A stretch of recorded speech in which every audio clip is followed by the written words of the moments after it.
ഇസ്രായേലിൻ നാഥനായി വാഴുമേക ദൈവം സത്യജീവമാർഗമാണു ദൈവം. ஆண்டவரும் உலக ரட்சகர் மீட்பெருமா இருக்கிற இயேசு கிறிஸ்துவின் அற்புத நாமத்தினால் யாவருக்கும் காலை வாழ்த்துக்கள். இன்றைக்கும் வாழ்வு தரும் உணவன் வழியாக உங்களை சந்திப்பதில் மிக்க மகிழ்ச்சி. என்னோடு கூட சேர்ந்து வேத புத்தகத்தை எடுத்து வாசித்து நாம் ஜெபிப்போமாக. அப்போஸ்தலர் நடவடிக்கை புஸ்தகம் 28ஆம் அதிகாரம் 16 20 முடிய இறை பகுதிகளை நாம் வாசிக்க கேட்போம். நாங்கள் ரோமாபுரியில் சேர்ந்த போது நூற்றுக்கு அதிபதி தன் காவலில் இருந்தவர்களை சேனாதிபதியிடத்தில் ஒப்பு கொடுத்தான். அப்பொழுது பவுல் தன்னை காத்திருக்கிற சேவகனுடன் கூட தனித்து குடியிருக்கும்படி உத்தரவு பெற்று கொண்டான். 3 நாளைக்கு பின்பு பவுல் யூதரில் பிரதானமானவர்களை வரவழைத்தான்.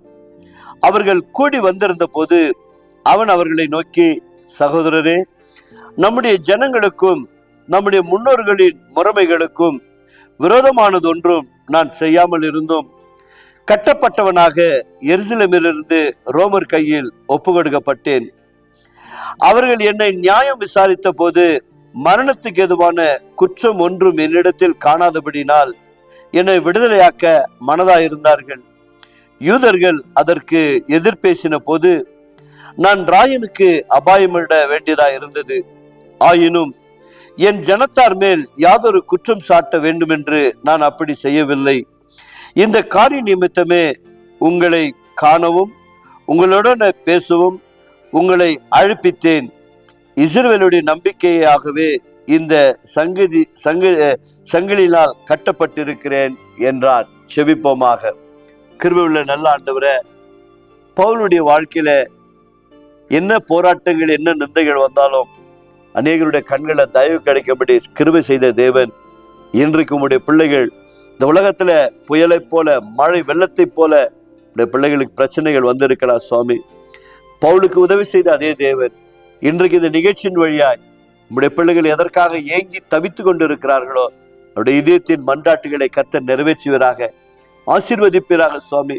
அநேக பிள்ளைகள் கடன் தொல்லையினால் பாதிக்கப்பட்டு இருக்கிறதை நீர் அறிந்திருக்கிறேன் சுவாமி. அந்த கடன் தொல்லையிலிருந்து வெளியே வரும்படி நல்ல வேலைகளை கொடுத்து அதிகாரியுடைய கண்களை தயவும் கிருபையும் கிடைக்கட்டும் சுவாமி. அநேகர் என்னுடைய பிள்ளைகளுக்கு திருமணம் ஆகவில்லையே என்று சொல்லி கலங்கி இருக்கிறார்கள் சுவாமி.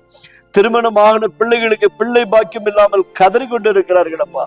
அப்படிப்பட்ட பிள்ளைகளுக்கு என் தேவன் அற்புதத்தினால் இந்த வருடம் முடிவதற்கு முன்பாக ஒரு அதிசயம் நடக்கட்டும் சுவாமி. கர்த்தர் நீங்கள் அப்படியே செய்கிறமைக்காய் நன்றி. இன்னும் யாரெல்லாம் என்னென்ன காரியங்களுக்காக இந்த தனிப்பட்ட விதத்தில் கால வேளையில ஜெபித்துக் கொண்டு இருக்கிறார்களோ ஒவ்வொருவரையும் கர்த்தர் ஆசீர்வதிப்பீராக. மகிமை நீர் எடுத்துக்கொள்ளும், ஆசீர்வாதத்தால் நிரப்பும். இயேசுவின் நாமத்தினால் பிதாவே, ஆமென். God bless you. கர்த்தர் உங்களை ஆசீர்வதிப்பாராக.